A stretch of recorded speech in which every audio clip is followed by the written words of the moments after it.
Tranquilo? Tranquilo, vamos Então, lá. tá com você, então. Bom, Bom mas trabalho. alguém tem que ler aqui. A Elisete já chegou aí. Lisete, Oi, boa noite a boa noite, todos. tudo bem? Tudo bem, e você? Tudo bem. Desculpem aí, mas eu não podia deixar meu aluno sozinho lá, ele também cortou a mão e foi um. Uh, Na verdade, ele foi abrir uma janela e bateu com força a mão na janela e quebrou o vidro e nossa, tirou um pedacinho do dedo uau! esquerdo. Se eu não chego lá no laboratório e mando ele para o pronto-socorro, ele não ia. Uhum. Mandei, não, você pode ir para o pronto-socorro da Unicamp. E aí eu tive que assumir. Então, então vamos lá, né? Nós estudamos esse capítulo da obsessão, né? Um dos aspectos que precisa ser muito esclarecido entre os espíritas, né? Não somente com relação a- ao, ao trabalho do médium espírita, né? Mas também tem tudo a ver com processos obsessivos que nós vemos, né? Como espíritas que estudamos a doutrina, vários processos obsessivos ao nosso redor, dentro de casa, dentro do trabalho, dentro do próprio centro espírita que frequentamos. Então, é importante a gente estudar bastante a obsessão. Entretanto, não podemos esquecer que o Kardec trouxe o processo da obsessão, principalmente alertando os médiuns. Como nós estamos estudando sobre mediunidade e médiums, né, esse capítulo tem tudo a ver. Então, os espíritas precisam conhecer a fundo este assunto. Então, o Antônio falou para a gente recomeçar do início do item 254. Lisete, manda brasa, por favor. Tá ok, vamos lá. Encerraremos este capítulo com as respostas que os espíritos deram a algumas perguntas, as quais vêm comprovar o que dissemos. Primeira, por que certos médiuns não conseguem livrar-se de espíritos maus que se ligam a eles? E como é que os espíritos bons, que eles chamam, não se mostram bastante poderosos para afastar os outros e se comunicar diretamente? Não é que falte poder ao espírito bom. Quase sempre é o médium que não é bastante forte para o auxiliar. Além disso, sua natureza se presta melhor a certas relações, e seu fluido se identifica mais com o de um espírito do que com o fluido de outro. É isso que dá tão grande império aos que querem enganá-los. Bom, esse é um ponto muito importante, né? Quer dizer, veja que os espíritos protetores, né, os espíritos que trabalham com os médiuns, lógico, são espíritos capacitados para auxiliar os médiuns naquilo que eles precisam para desenvolver a sua mediunidade. Entretanto, né, o Kardec estava falando principalmente quando você tem um médium buscando trabalhar sozinho, né? Quando você tem um grupo de trabalhadores num determinado grupo espírita, só um minuto, por favor.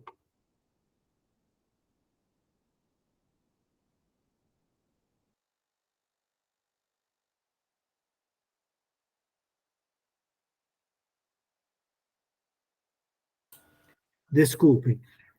Então, o Kardec chama a atenção, né, de que se você está num grupo, você tem todo um grupo que pode dar o suporte para o médium. Mas se o médium está sozinho, a gente lembra, né, que a natureza fluídica, né, de cada um tem que ser levada em consideração. E tem que ter casamento fluídico para haver a comunicação. Certo? Por isso que ele fala assim, não é que o espírito bom não tenha forças, né? É o médium que não é bastante forte, né, para trabalhar com aquele espírito bom, né? Por quê? Porque ele é um médium que tem muitos, vamos dizer assim, defeitos morais que facilitam a ação, né, desses espíritos que podem, que são espíritos obsessores. Né? Então, ele se identifica mais com aqueles espíritos. Daí a importância, e é por isso que a gente diz que o médium precisa se evangelizar. Se ele trabalha, como hoje nós temos a possibilidade, nos centros espíritas aqui no Brasil, né, embora nós estejamos percebendo, né, que, infelizmente, muitos centros espíritas têm parado com os trabalhos mediúnicos, né, ficando somente nos estudos, o que eu acho um erro absurdo, mas, lógico, o espiritismo tem essa liberdade, né? Todo mundo tem essa liberdade. Nós vamos ver, né, que os médiums estudando, eles têm a possibilidade de estar desenvolvendo e trabalhando com sua mediunidade num grupo coeso, e um dos aspectos mais importantes é a evangelização do médium, é a sua transformação moral, é a sua disposição para fazer o bem e se modificar. Não tem outro jeito. Né? Se você estava acostumado a ir para bar tomar cerveja, não vai dar mais para fazer isso. Né? O médium que começa a desenvolver a sua mediunidade e leva a sério a mediunidade, não vai poder ficar indo para bar, ficar bebendo cerveja, ficar falando um monte de besteira. Por quê? Porque ele vai, dado que ele é uma anteninha, né, ele vai se associar com aqueles espíritos que ali estão, que geralmente são espíritos muito mais terra-terra. Então, é preciso modificar-se. É preciso modificar-se. Ninguém está querendo que ninguém se transforme em santo, porque não vai dar. Né? Tira da cabeça isso. Mas fazer escolhas mais acertadas é fundamental. É isso que eu entendo daqui. Alguém quer falar alguma coisa? Parece que levantaram a mão, é isso? Não. Tá bom. Então vamos em frente, se ninguém quiser falar nada. Questão 2. Parece-nos, entretanto, que há pessoas de muito mérito, de moralidade irrepreensível, e que, apesar de tudo, se veem impedidas de entrar em comunicação com os espíritos bons. Isto é uma provação. Aliás, quem te diz que elas não trazem o coração manchado de certo mal? Que o orgulho não domina um pouco a aparência de bondade? Essas provas, ao mostrarem ao obsediado a sua fraqueza, devem fazê-lo inclinar-se para a humildade. Haverá alguém na terra que possa dizer-se perfeito? Ora, um que tem todas as aparências da virtude pode ter ainda muitos defeitos ocultos, um velho fermento de imperfeição. Assim, por exemplo, costumais dizer daquele que não pratica nenhum mal, que é leal em suas relações sociais, que é um bravo e digno homem. Mas sabeis, porventura, se as suas boas qualidades não estão manchadas pelo orgulho? Se não há nele um fundo de egoísmo?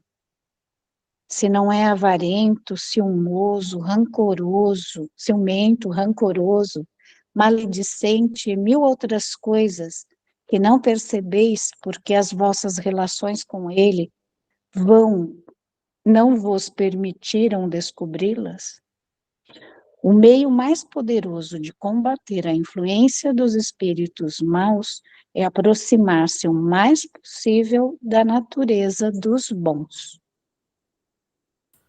Então, esse é um dos pontos chaves, né? Veja, nós temos relações dentro do centro espírita e muitos de nós não, não convivem uns com os outros nos seus lares, não sabem como nós agimos no nosso local de trabalho, né? Existem inúmeras possibilidades, né, de nós agirmos de uma forma num lugar e de outra forma na outra. Então, vocês não me conhecem o suficiente. Alguns podem me conhecer bastante? Podem. Mas será que nos conhecem no íntimo? Muito bem. Então, esse é um ponto que os espíritos estão chamando a nossa atenção. Nós podemos ser muito orgulhosos, egoístas, né? Nós podemos, dentro de casa, sermos tiranos, e isso não aparece para os demais. Abrindo campo, portanto, para a ação de espíritos, né, obsessores. Por quê? Porque eles se utilizam do orgulho e do egoísmo, principalmente, das nossas más tendências, para nos dominar. Mas também os espíritos chamam a atenção, e é o primeiro ponto que eles chamam a atenção, dizendo assim: olha, se essa pessoa de moral irrepreensível, tão boa, que procura, cai nas mãos, né, de espíritos obsessores, são atacados e que querem dominar os médiuns, espíritos obsessores que aparecem, né, logo lá no início, isso pode ser simplesmente uma aprovação para ele. Ele chama a atenção: olha, nenhum médium está livre do processo obsessivo, está livre de ser atacado por espíritos maldosos. A gente sempre dá o exemplo do Divaldo, não é? Ele tinha um espírito obsessor que foi seguindo ele durante a vida inteira e que em vários momentos, relatado pelo próprio Divaldo, esse espírito quase o levou à morte, até mesmo ao suicídio, que era exatamente o que o espírito queria. E o Divaldo é um médium que, o que nós conhecemos dele, é de uma moral irrepreensível, né? Então, é uma aprovação? É uma aprovação. Pode acontecer? Pode acontecer. Pode acontecer com qualquer um? Sim, acontece com qualquer um. Se acontece com médiums que nós conhecemos de altíssima reputação moral, né, acontecer conosco, que estamos lutando para mudar as nossas, né, dominar as nossas más tendências, né, termos menos imperfeições morais, a chance de termos companhia de espíritos obsessores é grande, né? Então é importante a gente sempre lembrar: existem as partes boas e as partes más. Existe aquele cara que é bom mesmo, mas que sofre o processo obsessivo, e ele tem a proteção dos bons espíritos. Todos nós temos, ainda no início, no final do estudo de vocês, das 7 horas, né? O Alexandre estava falando assim: olha, todos nós devemos saber, né, que nós não estamos sós. Ou seja, né, os bons espíritos estão sempre a nos proteger, a nos amparar. Entretanto, se eu quiser me ligar a um espírito obsessivo, eu permito, e o meu espírito protetor não vai conseguir fazer nada, porque eu decidi. Quem vai sofrer as consequências? Sou eu, claro, eu e mais quem eu ferir com a minha forma de ser, né? E vão sofrer consequências. Mas a responsabilidade pelos erros, né, e pelas consequências ruins àqueles que estão junto conosco, né, será sempre minha. Esse é importante a gente entender, né? Então é isso que eu entendi dessa pergunta. Comentários? Ô, Eduardo, Sim. a Cláudia estava lembrando aqui de uma fala do Chico Xavier, né? O Chico Xavier comentando que tem muita gente preocupada em desenvolver a mediunidade, e ele diz assim: eles deveriam estar mais preocupados de desenvolver a bondade, a paciência, a prática da caridade, né? Então, muitas vezes, é através dessa busca de se melhorar que a gente vai desenvolver uma mediunidade que permita, né, a presença e a manifestação de espíritos mais elevados, né? Ela estava lembrando disso agora. Pois é. Por isso que a gente fala que mediunidade sem Jesus não vai dar certo. Não dá mesmo. Não vai dar certo. Vai ter problema. Vamos em frente? Questão 3.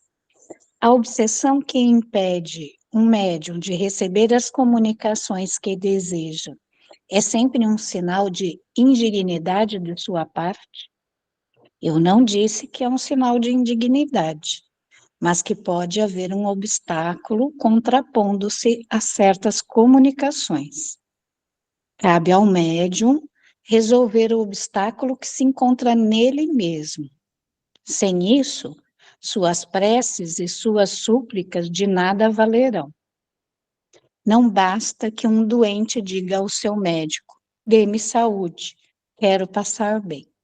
O médico não poderá fazer coisa alguma se o doente não fizer o que for preciso. Pois é. Mas lembra bem, quando a gente está vendo aqui, né, que ele está falando sempre do médium escrevente, né, o psicógrafo, né? As comunicações quase sempre são, ele está falando do médium escrevente.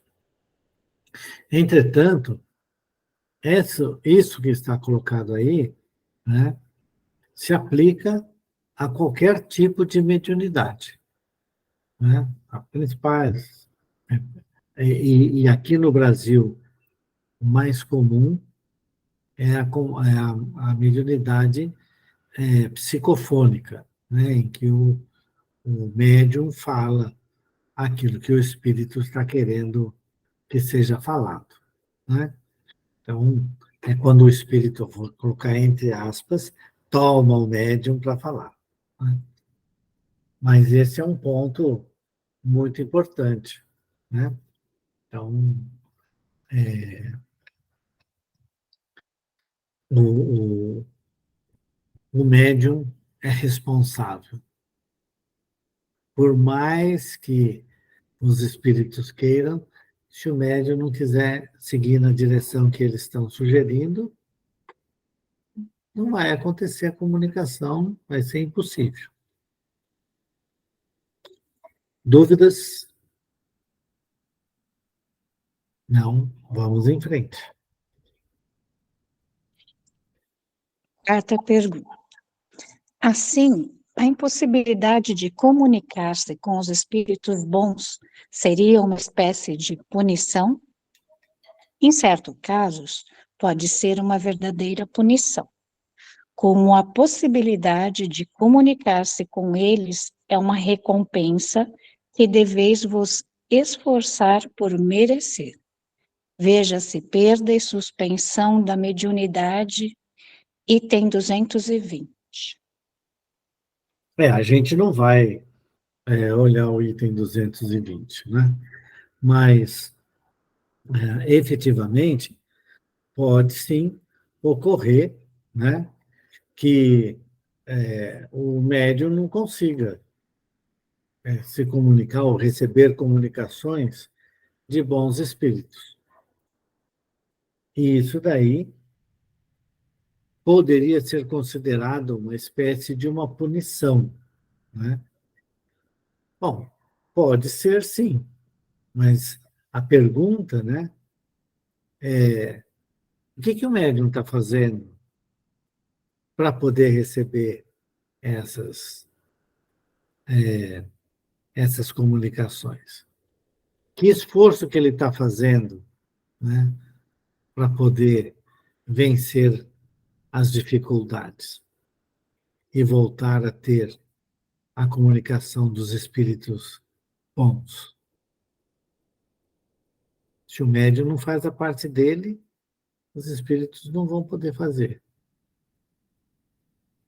Vejam como sempre está em cima do médium a questão.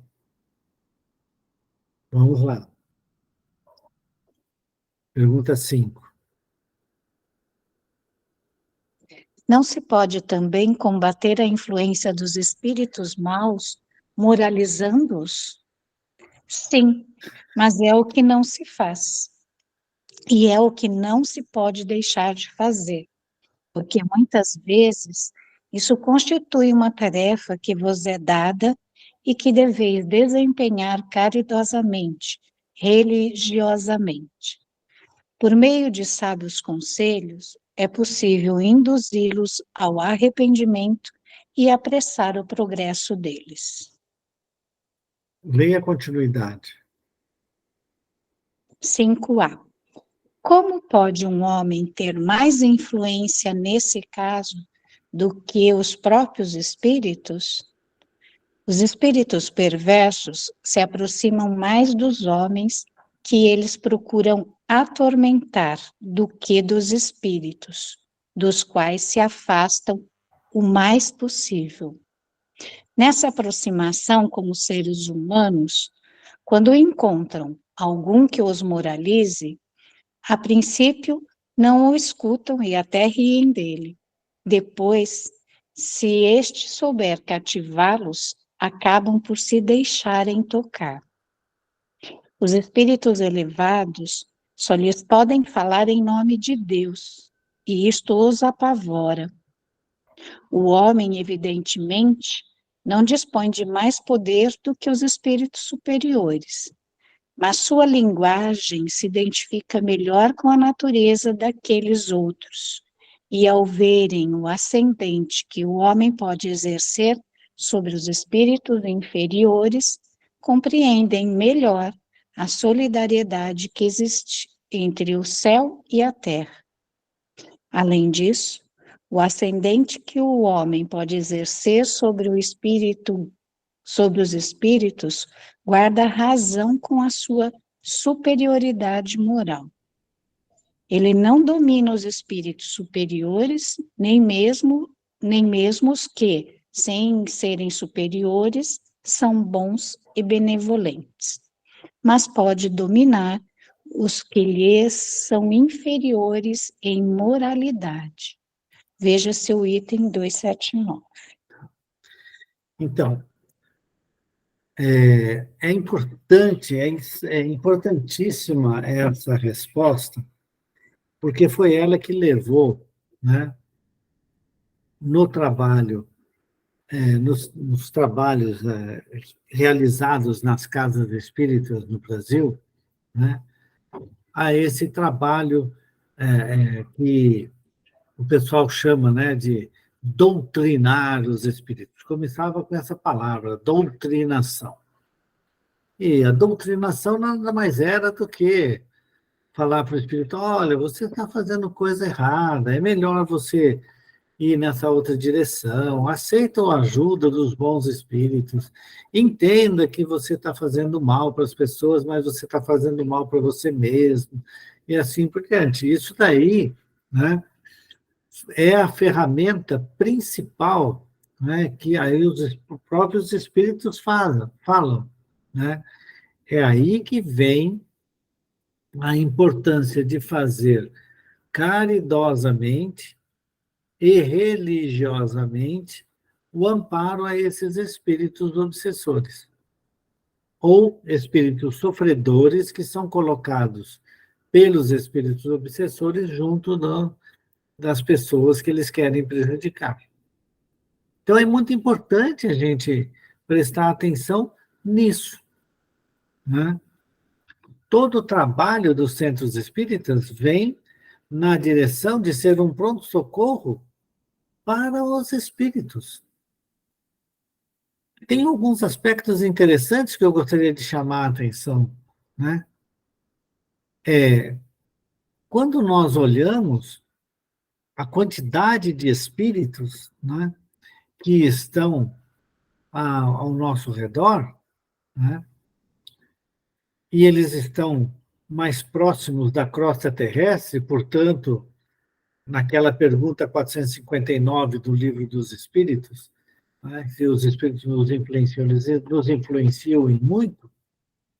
O trabalho dentro da casa espírita de acolhimento desses espíritos sofredores, desses espíritos obsessores, e a possível, e eu vou chamar de novo entre aspas, a possível, né, doutrinação, nada mais é do que o esclarecimento, né, sobre as consequências dos atos que estão sendo praticados, né, pelos espíritos obsessores, né, como também a possibilidade de recomeçar, de trabalhar sentimentos que há muito estão desaparecidos, né, do dia a dia desses espíritos obsessores, que é perdoar ao inimigo, que é refletir sobre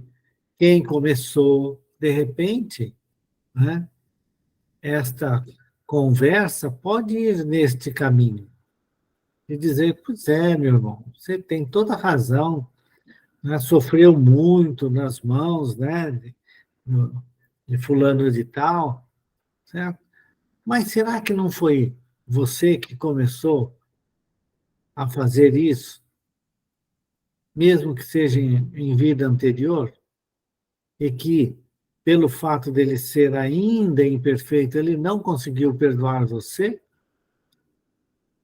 E, na verdade, ele fez você sofrer aquilo que você já o tinha feito sofrer? E aí vem a pergunta: até quando que você vai com isso?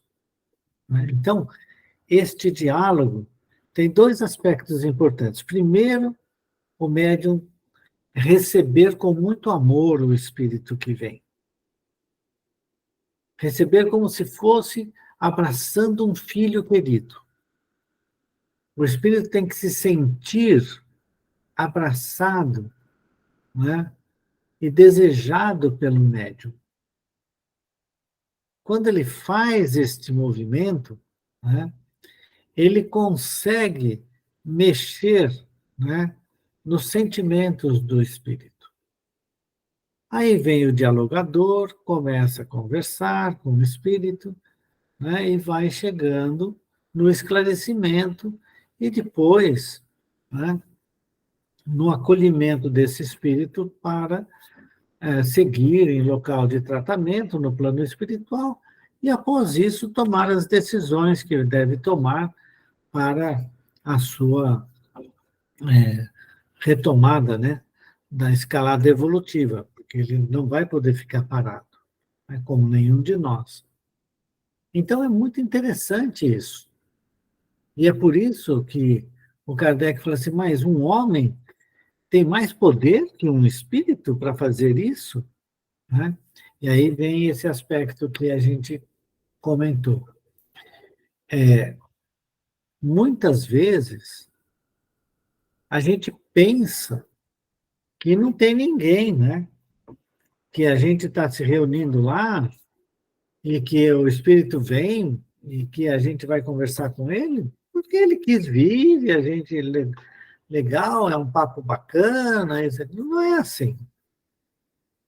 Na maioria das vezes, e dos grupos organizados, né, a espiritualidade superior, por meio de todo um conjunto de espíritos nos mais diversos graus de evolução, mas todos decididos a trabalhar na seara de Jesus e, portanto, fazer um esforço para a sua modificação moral, né? Conseguir atender esses espíritos. Então, eles trazem, aí o espírito, junto do médium, pode ouvir, porque eles não conseguem ouvir os espíritos, de tão animalizados que eles estão. Então, o médium, falando, né, e escutando, ele vai passando para o espírito aquilo que está recebendo do dialogador e passa para o dialogador aquilo que o espírito está pensando.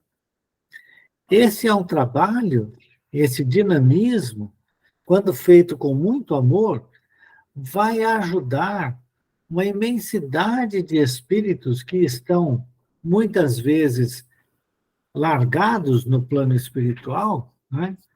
Completamente desorientados, e aí esse trabalho vai aumentando cada vez mais o número de espíritos desejosos de fazer o progresso, e assim nós vamos tendo o progresso espiritual de todo o planeta. Então, o médium precisa saber que ele é uma peça importantíssima nisso. O médium precisa verificar, né, o quanto ele pode interferir para auxiliar com a sua mediunidade os espíritos e aqueles que estão sob a influência desses espíritos. Né? Então, é importante, na verdade, um trabalho de parceria muito grande. E os espíritos contam conosco para poder atingir, né, no coração aqueles espíritos que estão quase prontos para receber a ajuda, quando eles são trazidos para a casa espírita. Tem aqueles que são muito relutantes, na verdade, completamente avessos a qualquer auxílio da espiritualidade superior, mas outros estão quase prontos. E quando o médium permite, né, que ele seja utilizado para que esse espírito seja esclarecido, e nesse aspecto a psicofonia ganha de longe, né, da psicografia, é fundamental que a gente perceba o trabalho dos médiuns, certo? A confiança da espiritualidade superior para a realização do trabalho, a importância da disciplina do médium, porque ele precisa, e a equipe espiritual, quando vai trazer um determinado espírito, está contando com aquele médium naquele grupo mediúnico. É onde tem mais afinidade, é onde mais o espírito tem a condição de receber, né, a informação da sua situação, a informação evangélica, aquilo que toca o coração dele. E aí ele renova, vai se renovar, né? Então o médium precisa perceber a sua condição. Não é superior aos outros, não é superior aos espíritos superiores, absolutamente. Mas é um irmão que se coloca à disposição para ajudar o outro irmão. Isso é fundamental. É como eu penso nessa resposta. Comentários? Ô, Eduardo, eu queria só colocar um pouquinho a visão que eu tenho. A reunião mediúnica, para mim, é o coroamento, às vezes, de um esforço, às vezes, de anos, de meses, né, de semanas, poucas vezes de dias, né, de preparação para que esse espírito venha a receber, né, a ajuda, ou, vamos dizer assim, um encaminhamento para um novo estágio, né, na sua vida espiritual, né? Então, assim, nós que trabalhamos na seara espírita, né, não podemos esquecer nunca da importância do Evangelho no lar, da leitura do Evangelho em voz alta. E esses espíritos, assim, no primeiro instante, eles vão até rir, vão achar graça, mas a gente vai estar sempre, através do nosso exemplo, contribuindo mais do que com palavras, né? Mas é importante também a leitura elevada, né? Porque quando eu leio ali, por exemplo, os espíritos elevados só em nome de Deus lhe podem falar e isto os apavora. Eu estava lembrando muito da orientação que eu recebia, fala assim, luz demais cega. Então, a espiritualidade tem um cuidado muito grande de ir levando esse espírito à compreensão de maneira que não os choquem, que não os apavorem. Então, esse é um cuidado, né? Por isso que muitas vezes essa fala inicial, eles se aproximam antes dos homens que eles procuram atormentar do que dos espíritos, dos quais se afastam o mais possível. Então, eles se aproximam de nós. Muita gente imagina que numa casa só a gente está morando ali, né? Não é, isso não é uma verdade. Isso não é para a gente ficar assustado também.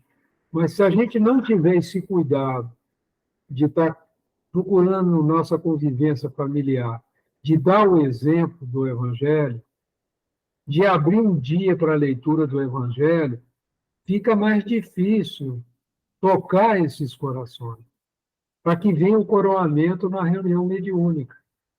Então, o grande beneficiado, né, de todo esse esforço somos nós mesmos. Né? Porque você imagina o seguinte, você está ali sofrendo assédio, né? Nós sabemos que isso acontece. E você aproveita essa situação para fazer dali um bem, para quanta riqueza tem nisso, né? Porque a espiritualidade conta com isso, eles não querem apavorar esses espíritos, né? Eles querem esclarecê-los. E nós somos instrumentos mais próximos para isso do que um espírito elevado se apresentar, né? De uma hora para outra, num espírito nessas condições.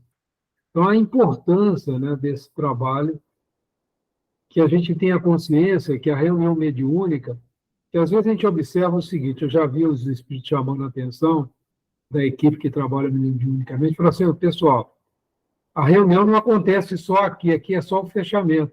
É muito importante que vocês tenham cuidado ao longo do seu dia a dia, né?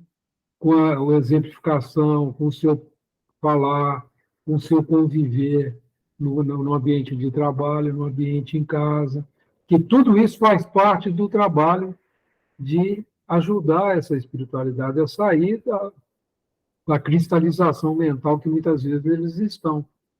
Então, a riqueza, né, dessa resposta aqui, ela exige uma reflexão assim, uma reflexão bem profunda, né?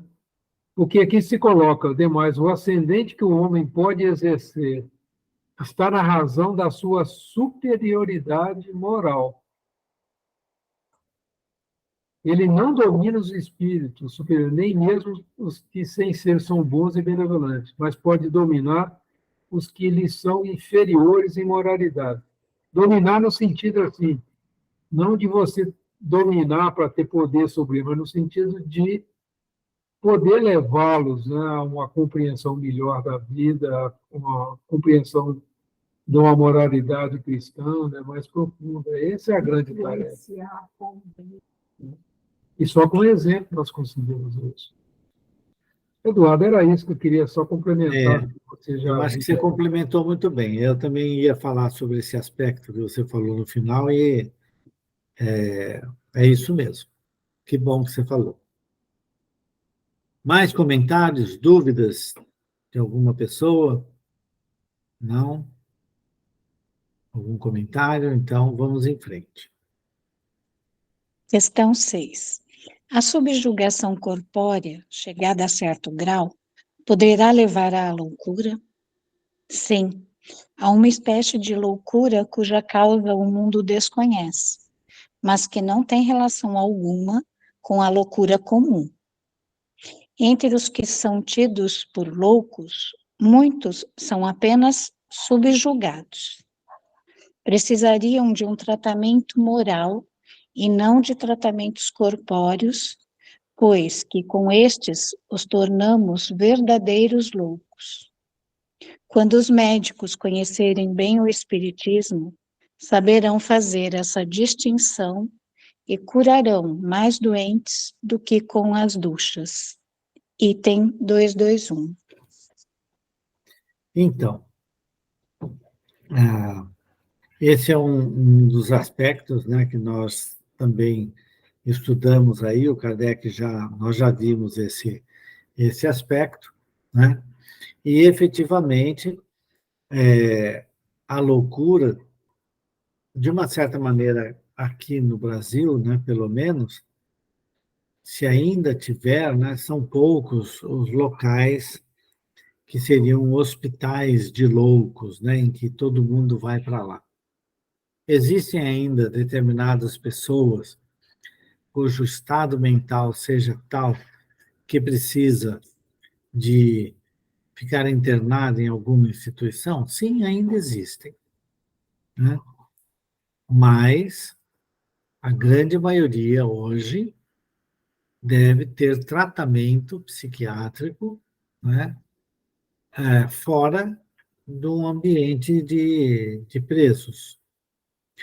É interessante, talvez vocês não saibam, né, mas ainda em determinadas situações, o choque elétrico é utilizado.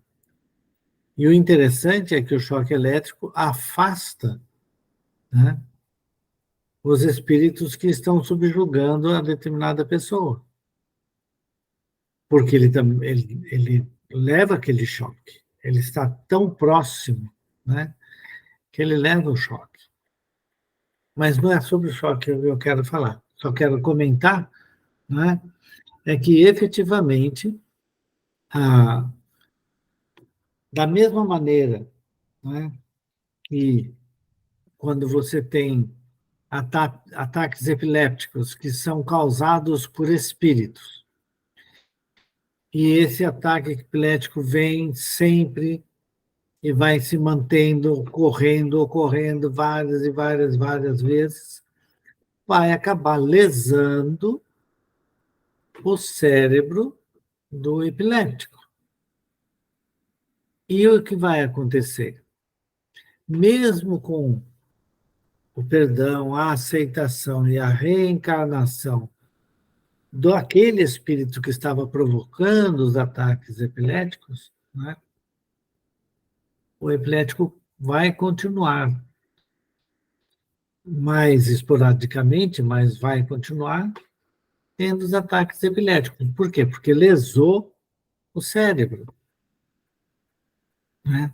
Então, uma ação muito forte, pertinaz, que leva à subjugação, à total, né, subjugação do obsidiado perante o obsessor tem tal poder sobre ele, né? E essa ligação é tão próxima que vai afetar, né, o cérebro do obsidiado.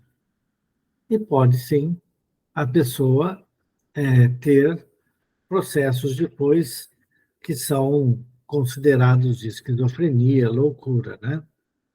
Mas os espíritos aqui estão dizendo, infelizmente, pode acontecer tudo isso.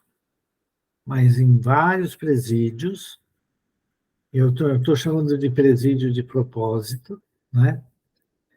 Essas pessoas ficavam presas. Se você vai, o pessoal fala daquele hospital em Franco da Rocha, aqui perto de Campinas, né? Entre Campinas e São Paulo, lá as pessoas viviam como bichos presos em gaiolas, né? E muitos não tinham nenhuma loucura, foram levados para lá por desafetos, por familiares que queriam se livrar, né? Muito bem. Dúvidas, comentários?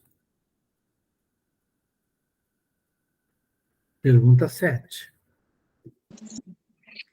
Se deve pensar dos que, vendo um perigo qualquer no espiritismo, julgam que o meio de preveni-lo seria proibir as comunicações espíritas? Se podem proibir a certas pessoas que se comuniquem com os espíritos, não podem impedir as manifestações espontâneas feitas a essas mesmas pessoas, visto não lhes ser possível suprimir os espíritos, nem impedir que exerçam sua influência oculta. Esses tais se assemelham a certas crianças que fecham os olhos e pensam que ninguém as vê. Seria loucura querer suprimir uma coisa que oferece grandes vantagens, só porque alguns imprudentes podem abusar dela.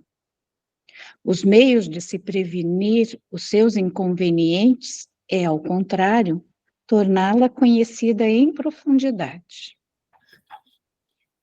Esse é um ponto-chave, né? A comunicação com os espíritos está estabelecida. Por mais que você queira proibir, é como Moisés, né, que proibia as comunicações com os profetas lá. Mas, na verdade, eles tinham ainda as comunicações, né? Genivaldo, não sei nem se o Genivaldo está aí, mas ele contava, ele sempre contava que tinha lá o Conselho de Anciãos, né, em que os espíritos se comunicavam com os anciãos e eram feitas perguntas e eles, né, então, entre aspas aqui, profetizavam. Portanto, a comunicação dos espíritos não pode ser impedida. Você pode proibir, mas os espíritos estão ali, e se eles quiserem se comunicar, eles vão se comunicar. Você pode fazer o que você quiser, não vai mudar. Muito bem.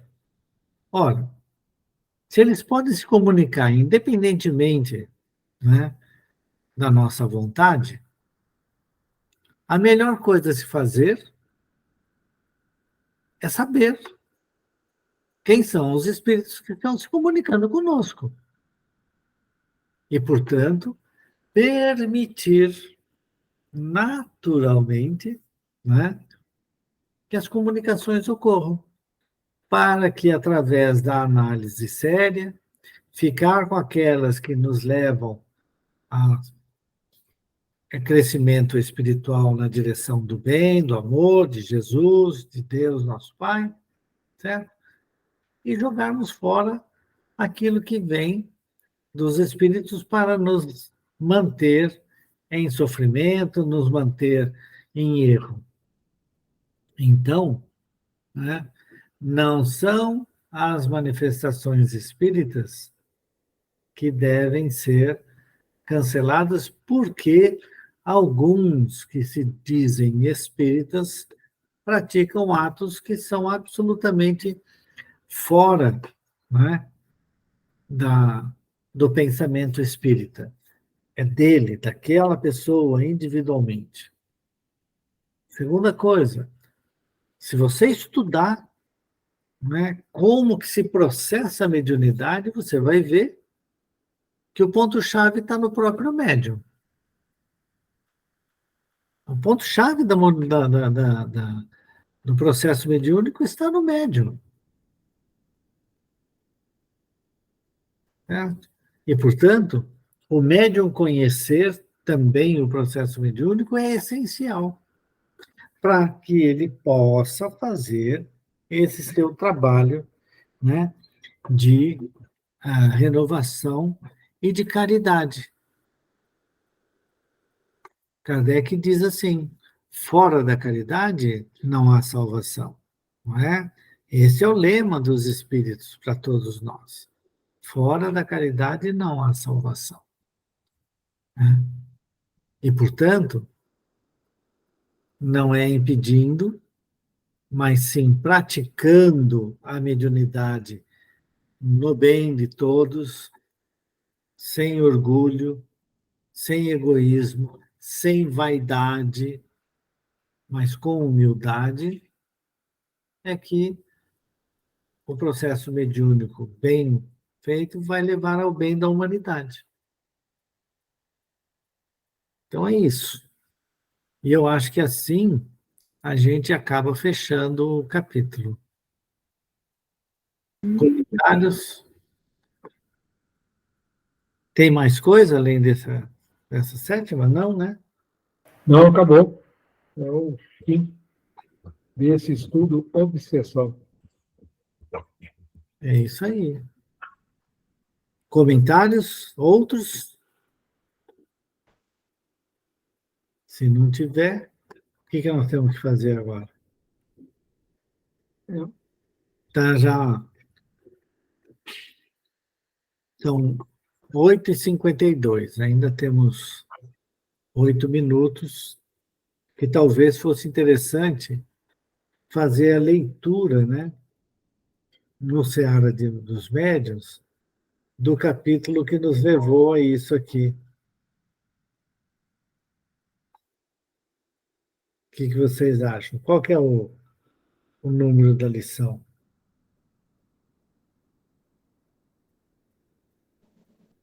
Obsessores, 23. 23. Aí eu acho que se a gente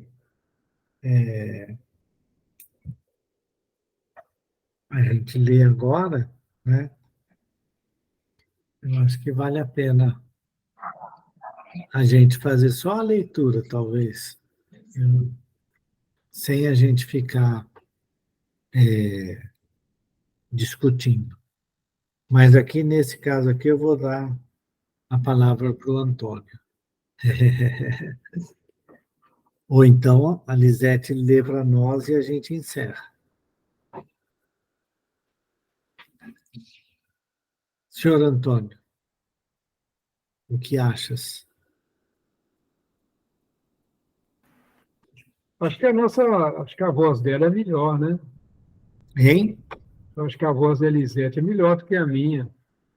Não, pois é. Então vamos fazer isso. Então, Lisete, manda a brasa, lê para nós o item 23. Sem ofensa, Antônio. Tranquilo. Obsessores. Obsessor em sinonímia, Não, correto. é o 24. Ela estava no 23, que ela tinha falado. Ela estava pensando É o 24, né? O 23 nós acabamos de estudar, não É é o isso? próximo? Não, É mas o é que o próximo. Eduardo falou para a gente reler o que levou Ah, então tá, desculpa. Isso. Para a Então tá. gente fechar esse item. Ah, legal. Ah, me atrapalhei todo. Me desculpe, Eduardo. Não, tudo bem, então vamos lá. Obsessores. Obsessor em sinonímia correta quer dizer aquele que importuna.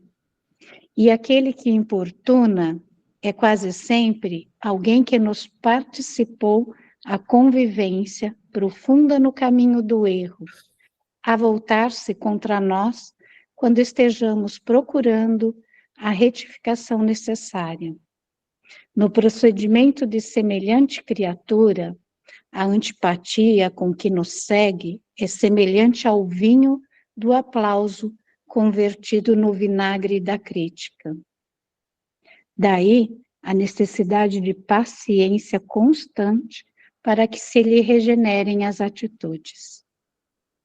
Considerando desse modo que o presente continua o pretérito, encontramos obsessores reencarnados na experiência mais íntima. Muitas vezes estão rotulados com belos nomes. Vestem roupa carnal e chamam-se pai ou mãe, esposo ou esposa, filhos ou companheiros familiares na lareira doméstica. Em algumas ocasiões, surgem para os outros na apresentação de santos, sendo para nós benemerentes verdugos. Sorriem e ajudam na presença de estranhos, e a sós conosco, dilaceram e pisam, atendendo sem perceberem ao nosso burilamento. E na mesma pauta, surpreendemos desafetos desencarnados que nos partilham a faixa mental, induzindo-nos à criminalidade em que ainda persistem.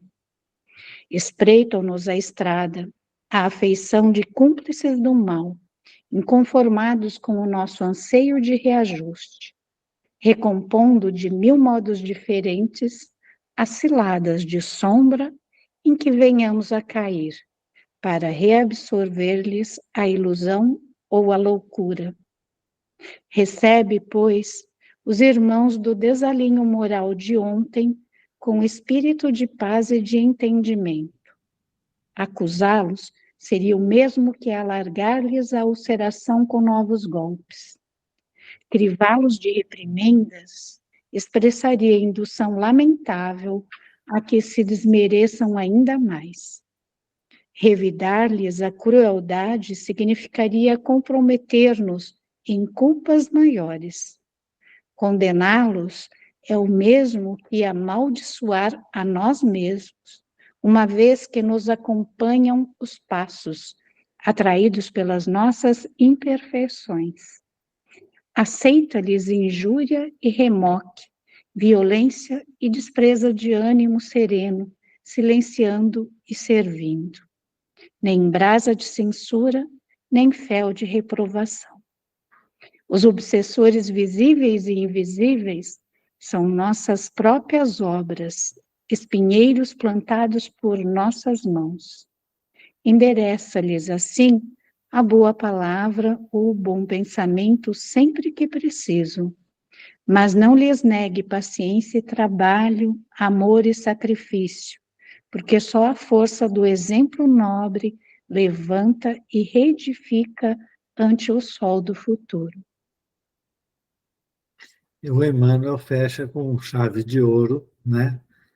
Esse capítulo da obsessão. O que ele chama a nossa atenção é que, na maioria das vezes, a gente não pode colocar tudo e todos, mas, dado que nós vivemos num planeta de expiação e provas, na maioria das vezes, os obsessores são nossas próprias obras. Aquilo que fizemos no nosso passado. E eles podem estar em todos os lugares. Então, receber com amor, né, com compreensão, com carinho, e ajudar sempre. É isso que fecha para nós o capítulo de obsessão. Podemos encerrar? Quer falar alguma coisa, Antônio? Não, foi uma viagem, né, esse capítulo, né, que nós estudamos. Né? É, Muita oportunidade e aprendizado, né, Eduardo? é, E a todos, né? exatamente. Vamos encerrar então? São 21 horas. Então eu vou pedir a licença para encerrar. Amado Mestre Jesus, neste momento queremos agradecer por tudo que recebemos, por todo o amparo, por todo o carinho da equipe espiritual para conosco. Agradecemos os ensinamentos que os Espíritos nos trazem por meio dessas obras magníficas, né, que é o livro dos médiuns e esse livro do Emmanuel, que nos chama sempre a atenção para a nossa modificação. Agradecemos, Senhor, o amparo da equipe espiritual que nos visitou nos lares e trabalha junto de todos os companheiros e companheiras que não estiveram presentes ou que estão, né, no próprio centro. Profundamente gratos a Deus, nosso Pai, a Jesus, nosso irmão e mestre maior. Ofertamos a prece de Pai Nosso, à equipe socorrista do nosso cantinho, para ajudar o irmão mais necessitado, deixando-nos com o coração tranquilo e sereno.